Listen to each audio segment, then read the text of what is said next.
और दिल्ली ब्लास्ट पर बहुत बड़ा खुलासा हुआ है। एजेंसियों को चैट बॉक्स से अहम सुराग मिले हैं। शाहीन ने कोड वर्ड में धमाके का संदेश भेजा था। धमाके के लिए दावत शब्द और विस्फोटक के लिए बिरयानी शब्द का इस्तेमाल किया गया। संदेश में लिखा था कि दावत के लिए बिरयानी तैयार है। तो शाहीन ने कोड वर्ड में यह मैसेज भेजा था और अब इसे डिकोड कर लिया है जांच एजेंसियों ने। धमाके के लिए दावत शब्द का इस्तेमाल किया गया और विस्फोटक के लिए बिरयानी शब्द का इस्तेमाल शाहीन ने किया। ये शुरुआती तौर पर जानकारी मिल रही है।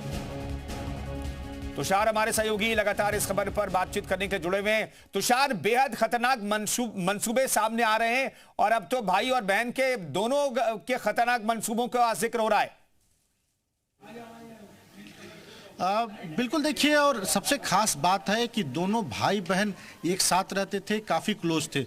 यहाँ पर जहाँ मैं इस वक्त खड़ा हूँ लखनऊ में, जहाँ पे खंडारी बाजार इलाके में परवेज का जो घर है, जहाँ पे उसके पिता और शोएब रहते थे, यहाँ से बहुत ज़्यादा मतलब नहीं रखती थी शाहीन। लेकिन परवेज यहाँ मतलब जरूर रखता था, लेकिन साथ नहीं रहता था। दोनों के चैट बॉक्स मिले हैं, चैट बॉक्स में तमाम चीज़ें मिली हैं, तमाम अहम सुराग मिले हैं। इसके अलावा परवेज का 3 कीपैड वाला मोबाइल फ़ोन मिला है, जिसमें कि कई मैसेजेज मिले हैं। देखिए, इसके अलावा भी एक और एंड्रॉयड फ़ोन भी पुलिस को बरामद हुआ है। तो देखना ये है कि उस एंड्रॉयड फ़ोन में क्या है। लेकिन जो कीपैड है, आज के समय में, इतना अत्याधुनिक समय में अभी भी अगर कीपैड मोबाइल कोई रख रहा है तो निश्चित तौर पे ये किसी न किसी जिहादी मानसिकता को अपने अंदर रखा हुआ है और कोई ना कोई बड़ा कांड करने का मंसूबा इसके अंदर था। परवेज को लेकर यहाँ से जो एटीएस है वो लेकर दिल्ली गई है, दिल्ली में पूछताछ करेगी एनआईए भी उससे। तब और देखना होगा कि और क्या क्या सबूत हाथ लगते हैं। लेकिन अभी 3 जो कीपैड मोबाइल फ़ोन मिले हैं ये काफ़ी अहम सुराग हैं। इसके अलावा एक हार्ड डिस्क भी मिला है। उस हार्ड डिस्क में क्या है ये भी फॉरेंसिक लैब में भेजा जा रहा है कि वहाँ से उस हार्ड डिस्क में क्या था और कुछ ऐसी चीज़ें जो डिलीट की गई हों। लैपटॉप बरामद हुआ। लैपटॉप में अभी 1 हफ्ते पहले ही लैपटॉप से तमाम डेटा भी डिलीट किए गए। 7 नवंबर को परवेज ने इंटीग्रल यूनिवर्सिटी से अपना इस्तीफा दिया और सबसे खास बात है कि जब इस्तीफा दिया तो वो किसी से नहीं मिला, किसी से बातचीत नहीं किया, ईमेल के जरिए इस्तीफा दिया और उसके बाद वो गायब हो गया। तुषार, ये बहुत इंपॉर्टेंट जानकारी आप दे रहे हैं। हमारे साथ विशाल भी मौजूद है, उनका रुख करते हैं। विशाल, आखिर कैसे पता चला कि सहारनपुर या फिर हापुड़ के आसपास दूसरे जगहों पर ये एक मिनी सेंटर खोलने की तैयारी में थी शाहीन?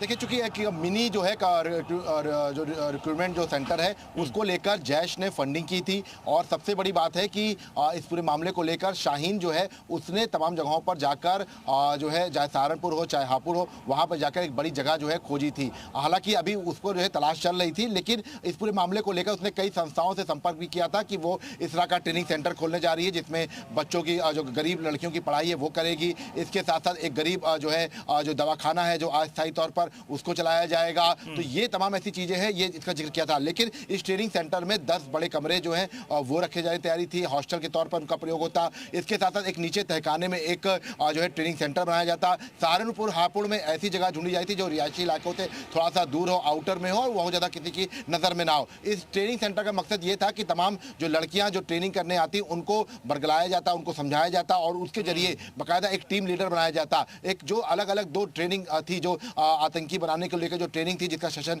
पहले ही जो है शाहीन करके आ चुकी है, उसने जो है इसके ऊपर जिम्मा उठाया था और एरिया कमांडर के तौर पर वो काम कर रही थी। इसके साथ साथ सबसे बड़ी बात है कि आपको बता दें कि ये जो शाहीन का जो तमाम और भी जो जानकारी आई है उसमें यह है कि उसने कई संस्थाओं से संपर्क किया था जिसके जरिए वो इस तरह के ट्रेनिंग सेंटर्स को चलाती और उसकी आड़ में टेरर फंडिंग करवाती। इसके लिए उसने फाउंडेशन बनाने को लेकर भी एक जो आवेदन है उसकी तैयारी की थी। तो ये पूरी प्लानिंग की जा रही थी। लेकिन इन सब के बीच में फिलहाल ये कह सकते हैं कि जांच एजेंसियों को बड़ी कामयाबी हासिल लगी और उसकी गिरफ्तारी हुई।